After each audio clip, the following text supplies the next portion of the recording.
Hi there. So in today's video, we're going to talk about the Renin-Angiotensin-Aldosterone system. And this system is a really important hormonal system that is going to be involved in the regulation of the blood pressure in the body. And as you can see, there are three hormones that are going to be involved and are going to be participating in this system. And it's going to be renin, angiotensin, and aldosterone. So first, let's start with renin. So, from where is renin secreted or released? Renin is released by some special cells in the kidney, and these cells are called the juxtaglomerular cells. So these juxtaglomerular cells are found around the afferent arteriole. And when is the release of renin increased?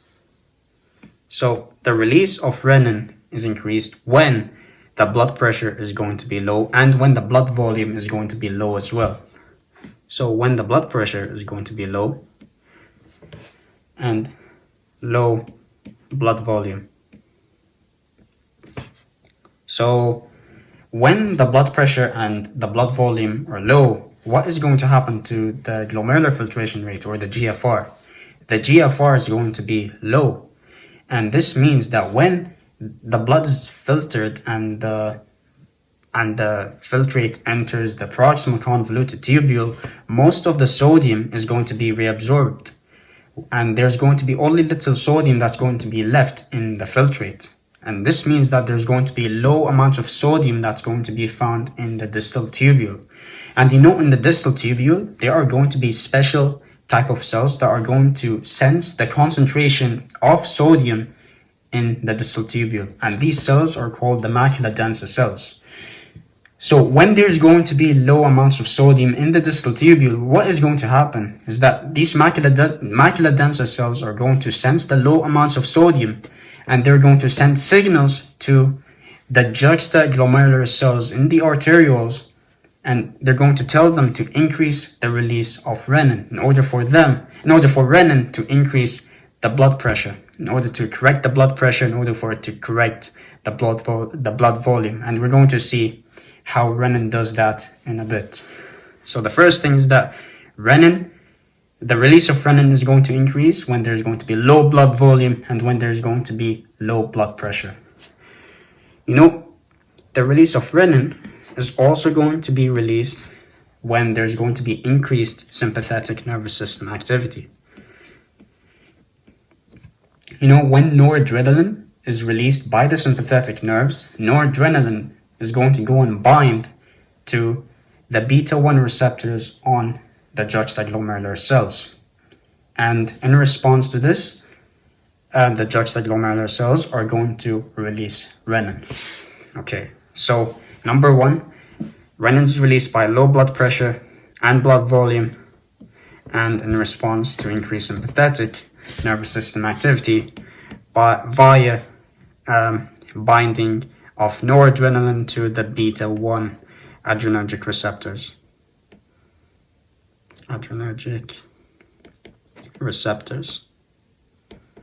Okay, now we have got this out of the way. Now let's see what renin does and how does it increase the blood volume and how does it increase the blood pressure. So again, renin is released by the juxtaglomerular cells.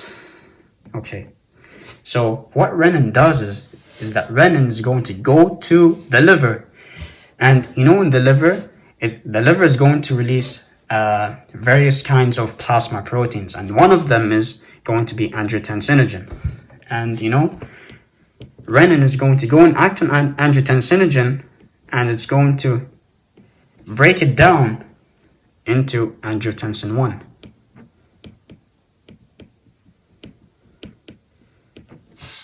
So renin is going to go to the liver and it's going to break down angiotensinogen into angiotensin 1.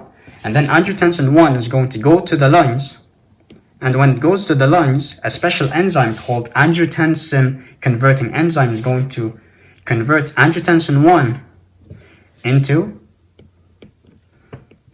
angiotensin 2. Angiotensin 2. And angiotensin 2 is going to have multiple effects on the body.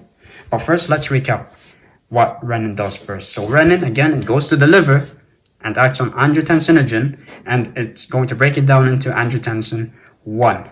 And then angiotensin 1 is going to go and act on, it's going to go to the lungs, and the angiotensin converting enzyme, or ACE, is going to convert angiotensin 1 to angiotensin 2. So now let's see the impact of angiotensin 2 on the different organs and tissues of the body. So angiotensin 2 is going to act on blood vessels. It's going to go to the brain and act specifically on the posterior pituitary, and it's also going to go and act on the adrenal gland, and specifically the zona glomerulosa. And we're going to see what happens now. So first, let's see what happens when angiotensin 2 acts on the blood vessels. So angiotensin 2 is going to go and bind to the angiotensin receptors on the smooth muscle cells of the blood vessels, and it's going to stimulate them to contract. So when the smooth muscle cells contract, what is going to happen is that there's going to be vasoconstriction. Why do you want vasoconstriction to happen? Because renin is released when the blood pressure and blood volume is low. So what we want to do is that we want to increase the blood pressure. So when there's going to be vasoconstriction, there's going to be increased systemic vascular resistance, and therefore the blood pressure is going to increase. And that's good. So again, vasoconstriction leads to raised systemic vascular resistance and therefore raised blood pressure. Okay, so next, angiotensin 2 is also going to go to the brain, and specifically the posterior pituitary. And angiotensin 2, what is it going to do? And what is it going to do when it reaches the posterior pituitary? It's going to go and stimulate the release of ADH, antidiuretic hormone. And ADH is going to go to the kidneys, and specifically the collecting tubule, and it's going to stimulate the recruitment of aquaporin type 2, or the aquaporin 2. And when the aquaporin 2 are going to be on the surface of the collecting tubules, there's going to be increased water retention. And when there's going to be increased water retention, this means that more water is going to enter the blood, and therefore the blood volume is going to be increased, and therefore there's going to be a higher blood pressure, and that's good because we want to increase the blood pressure. So ADH is going to increase water retention. It's going to cause water retention,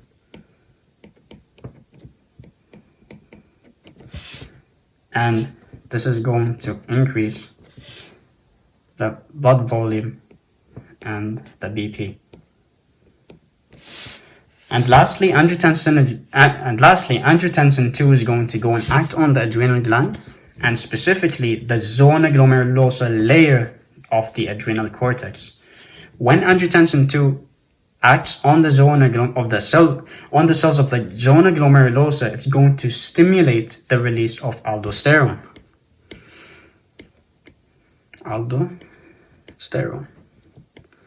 So when aldosterone is released, it's going to go to the kidneys, and it's going to act specifically on the principal cells of the collecting tubule. And what is it going to do? It's going to increase the reabsorption of sodium and therefore water. Because when sodium is reabsorbed, water is going to follow sodium by osmosis. And as a result, blood volume is going to increase because water is going to enter the blood, and therefore when we have a higher blood volume, we're going to increase the blood pressure. So when aldosterone acts on the when it acts on the principal cells of the collecting tubule, it's going to cause sodium and water retention, and therefore it increases the blood volume and BP. So again, angiotensinogen is going to act on the blood vessels, stimulate vasoconstriction, and increases the blood pressure. Angiotensinogen is also going to go to the posterior pituitary. ADH is going to be released. It's going to, again, increase the blood volume and therefore the blood pressure. And lastly, angiotensinogen is also going to go to the adrenal gland, specifically the zona glomerulosa layer, stimulating the release of aldosterone, which causes salt and water retention and therefore increasing the blood volume and blood pressure. So this is the Renin-Angiotensin-Aldosterone system.